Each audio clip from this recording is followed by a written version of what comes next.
قوانین حجت کا اگلا اصول یہ ہے کہ حجت کو سوائے حجت کے کوئی اٹھا ہی نہیں سکتا.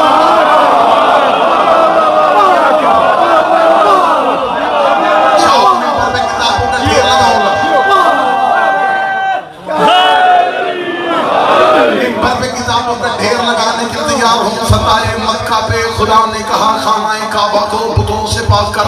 رسالت کے شانے جھکے, فرمایا علی میرے کاندھوں پہ آ. ایک بزرگ صحابی نے نبی کا ہاتھ پکڑ کے ہلایا, ہلا کے کہا آپ بزرگ بھی ہیں, سید المرسلین بھی ہیں, آپ علی کو شانوں پہ سوار نہ کروائیں بلکہ آپ خود ہمارے شانوں پہ سوار ہو جائیں. نبی نے مسکرا کے فرمایا تمہیں نہیں پتا حکم اللہ کا آیا ہے, اس لیے حجت کا وزن سوائے حجت کا کوئی اٹھا نہیں سکتا.